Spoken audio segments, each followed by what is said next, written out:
Muy buenos días, estamos en Tribuna Abierta, iniciando este viernes, fin de semana. Mandamos un saludo a todos quienes nos siguen a través de nuestra página en Facebook y también les invitamos a que, como siempre, sean parte de nuestras entrevistas. Hoy un tema de salud, un tema importante para todos quienes nos están escuchando y mirando. Bueno, vamos a dar la bienvenida a Erika Panchi. Ella es representante del Ministerio de Salud. Usted es odontóloga, Erika, bienvenida. Sabemos que hay una campaña que se denomina Ecuador sin caries. ¿Se cumple o no se cumple? Buenos días con todos los radioescuchas. Muy complacida y honrada de estarla visitando. Como usted mencionó, dentro de lo que es el Plan Nacional de Salud Oral a nivel de nuestro país, hay una campaña que se llama Ecuador sin caries. Esta campaña busca promocionar, educar y prevenir una enfermedad prevalente en nuestro medio como es la caries dental. Se enfoca a un grupo prioritario que es a niños de 6 a 9 años y nos dedicamos por lo general a nivel de lo que son instituciones educativas y aplicamos sellantes con la finalidad de evitar a futuro una enfermedad como es la caries dental. Erika, de 6 a 9 años, las personas, los niños, los padres de familia pueden acudir a cualquier centro de salud para ser atendidos. En efecto, esta campaña se despliega en todas las unidades de salud a nivel de nuestra provincia. Nosotros a veces funcionamos también con cronogramas de trabajo en establecimientos educativos en base a la coordinación interinstitucional con lo que es Ministerio de Educación. Nos desplegamos a través de equipos que salen a hacer actividad extramural, como se define, y se trabaja a nivel de las escuelas. Sin embargo, en las unidades también están los profesionales que laboran dando atención a lo que llamamos demanda espontánea, es decir, todos los usuarios de todas las edades y reciben atenciones odontológicas en lo que se refiere a lo que es prevención y rehabilitación, profilaxis, sellantes, los problemas de restauraciones ya cuando vienen con el problema o enfermedad de caries ya instalado y en muchos casos en los que, bueno, esperemos que no sea muy seguido, pues cuando ya pierden su pieza dental, pues extracciones. ¿Qué es lo que debemos evitar? ¿No? Es a toda costa evitar a través de la prevención y qué es lo que buscamos a través de este programa. ¿Desde qué edad deben los padres ya iniciar con el control bucal de los niños? Buenos días. En la actualidad se habla también ya de un control prenatal. Nosotros a nivel de lo que son entidades de salud, pues hacemos una atención a la madre gestante con el fin de educar. Pues a la madre se les da todas lo que se refiere a indicaciones y educación con respecto a cómo debe ser el cuidado cuando ya el bebé o su bebé pues ya haya nacido. En cuanto a las madres gestantes también son grupos prioritarios también y se les da una atención integral. Es decir, en su primera cita que acuden a las unidades de salud se les hace un control a nivel médico, odontológico, se constata que tengan sus vacunas completas, un asesoramiento nutricional y se hace seguimiento de las embarazadas, porque es desde ahí donde nosotros queremos educar para prevenir. Damos la bienvenida a nuestro compañero Byron Almeida. Buenos días, Lulita, mucho gusto contar con su presencia en representación del Ministerio de Salud.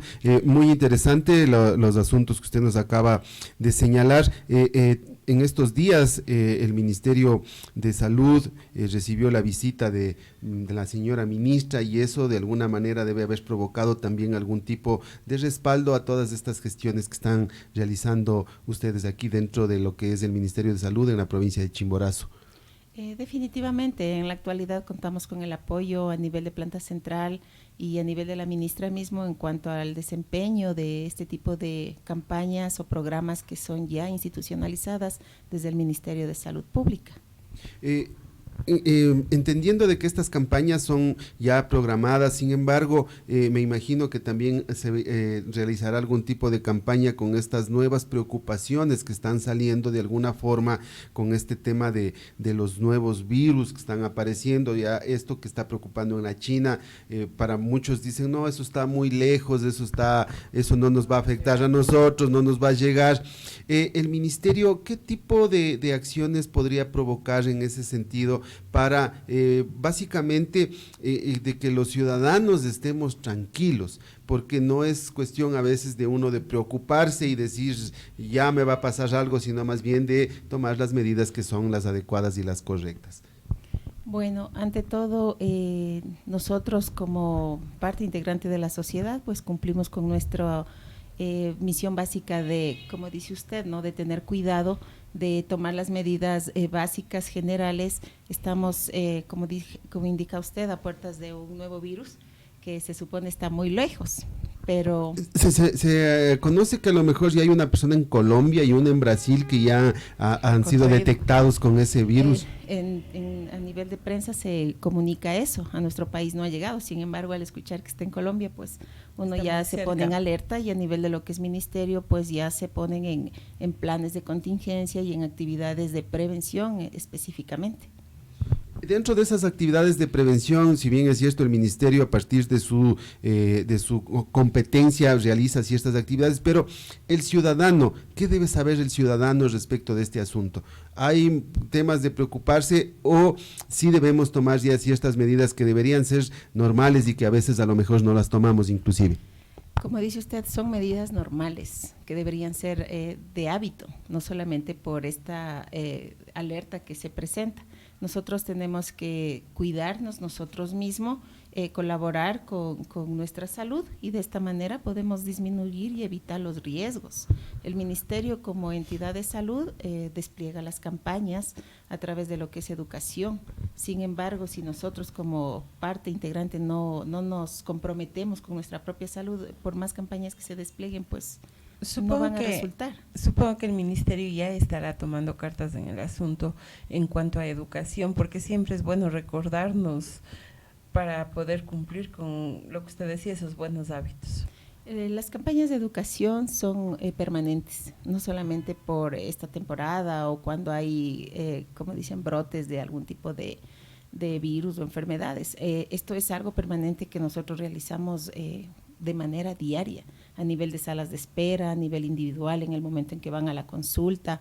Lo que necesitamos aquí también es esa pertenencia, ese empoderamiento por parte de cada uno de nosotros para poder aplicar y hacerlo.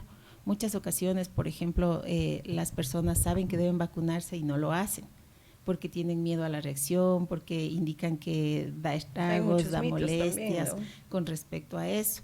A nivel de salud oral igual, sabemos que podemos prevenir, sabemos que hay medidas básicas de higiene que impiden que las enfermedades pues progresen, porque la caries igual es una enfermedad que tiene un inicio, una etapa de un proceso y un final que muchas veces termina en la pérdida de la pieza. Como toda enfermedad. En ese contexto, sí, efectivamente, de lo que se conoce, este nuevo coronavirus que se le ha denominado, nació en un mercado. ¿Y por qué? Por un asunto de insalubridad.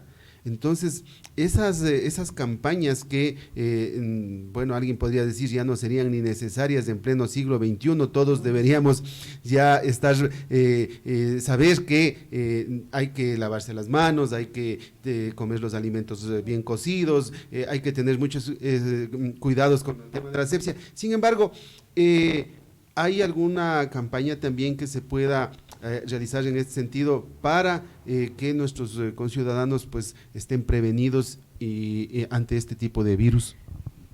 Campañas educativas las hay de manera permanente. A nivel, como dije, de las instituciones educativas, se realizan estos trabajos de educación, se dan hábitos básicos de higiene, muchas veces en base a la enfermedad prevalente que se tenga o se observe en ese medio, pues nos enfocamos específicamente en esas medidas. A nivel de unidades de salud se dan charlas de manera permanente, los equipos de salud hablan lo que es el tema de enfermería, de nutrición, de medicina, de odontología, y como dice usted, hay medidas básicas que deben tomarse, como son las de higiene oral, higiene a nivel de lo que es el aseo de manos, el consumo de alimentos, cómo se debe lavar, todo ese tipo de cosas sí se dan a nivel de las instituciones de salud. Lo que nosotros necesitamos es no solamente que el personal de salud, o sea, replique o dé esas charlas, sino que la población las acoja.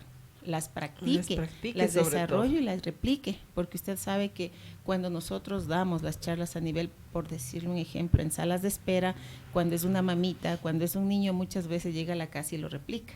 Entonces, por una persona que está con conocimiento, pues tenemos a 2 o 3 en una casa o en un hogar que va a saberlas, más al aplicarlas es lo que nos interesa. Y es ahí donde como comunidad, como partes integrantes de esta sociedad, pues debemos nosotros también empoderarnos de esto y practicarlo. En ese sentido, si es que el coronavirus nació en un mercado, me imagino que hay cierta alimentación que se sirvieron ahí. Y a mí me preocupa un hecho de que nosotros sabemos que en nuestros mercados, en la calle, aquí nosotros prácticamente tenemos costumbres parecidas, ¿no? ¿Cuál sería la recomendación que se puede generar precisamente para evitar este tipo de cosas? Ya, cuando nosotros, por ejemplo, hablamos de un permiso de funcionamiento, vamos a lo más básico. Nosotros buscamos a través de este permiso que la persona que está expendiendo la comida o preparando alimentos se haga un control íntegro en lo que se refiere a un chequeo médico y se hacía un chequeo odontológico. ¿Por qué? Porque las personas que expenden comida manipulan los alimentos, entonces necesitamos que esas personas estén sanas y en base a eso se dé un certificado de salud. Sin embargo, a veces, en ocasiones, caemos en una formalidad de hacer el certificado y de no, quizás muchas ocasiones, cumplir lo que a través de ese control médico se detecta en la persona. Entonces, como le dije, es también ya personal el asunto, ¿no? O sea, el crear ese empoderamiento en la comunidad de que se practiquen este tipo de medidas preventivas. Erika, bueno, usted dice hay campañas permanentes y todo eso, en la parte urbana como que mucho más fácil, pero en la parte rural, ¿cómo ve usted en lo que es justamente en esta campaña de Ecuador sin caries?